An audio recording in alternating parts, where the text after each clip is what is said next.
Welcome to the Deep Dive. Today we're jumping into the amazing world of the online encyclopedia of integer sequences. We're going to focus on one sequence in particular, A000268. Now, for anyone studying number theory, you know that getting familiar with these sequences is really, really key. It helps you spot patterns, make connections. It's fundamental stuff. Absolutely. The OEIS is, well, it's just an incredible resource. Think of it like the ultimate mathematician's toolkit for sequences. It helps uncover relationships you might never see otherwise. And A000268, yeah, it's a fascinating one.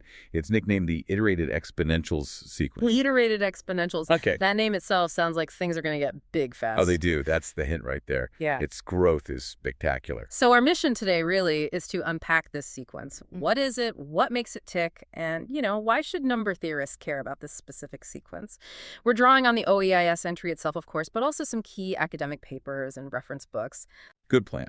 And just to give everyone a concrete feel for this growth we're talking about, let me list the first few terms. It starts simple. Yeah. 1, then 3, then 15. Still manageable, right? Yeah, so far so good. Then 105, then 947. And the next one jumps to 10,472. Wow, okay. And that's only a 5, the sixth term. It just skyrockets. Right, that escalation is pretty dramatic. What's the underlying math? How is it formally defined? I think you mentioned something about a generating function. Yes, exactly. It has what's called an exponential generating function, or EGF.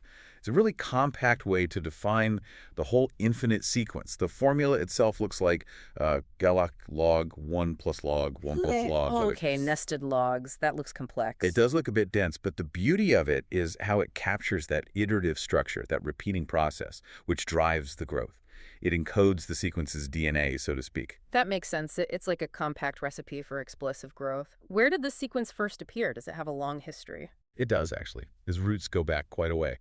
Jay Ginsburg wrote about iterated exponentials back in 1945 in Scripta Mathematica. 1945, so it's been around. Oh, yes. And then Neil Sloan included it in his foundational handbook of integer sequences in 1973, and later again in the Encyclopedia of Integer Sequences in 95.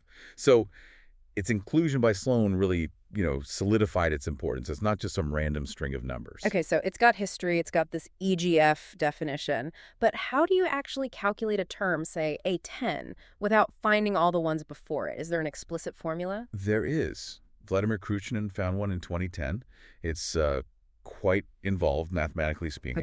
It uses something called Stirling numbers of the first kind. Now, without getting bogged down in the symbols, Please. The key thing is that these Stirling numbers connect the sequence to combinatorics, to ideas about counting arrangements and permutations.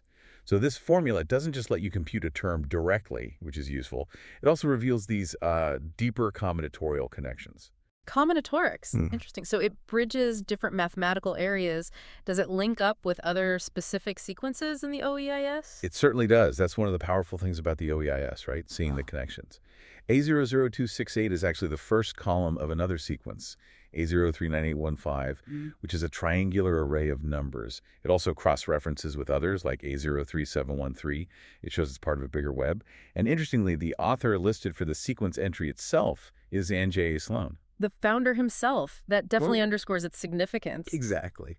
All right, so as we wrap up this quick dive into A000268, the iterated exponential sequence, what are the main things you want people to take away?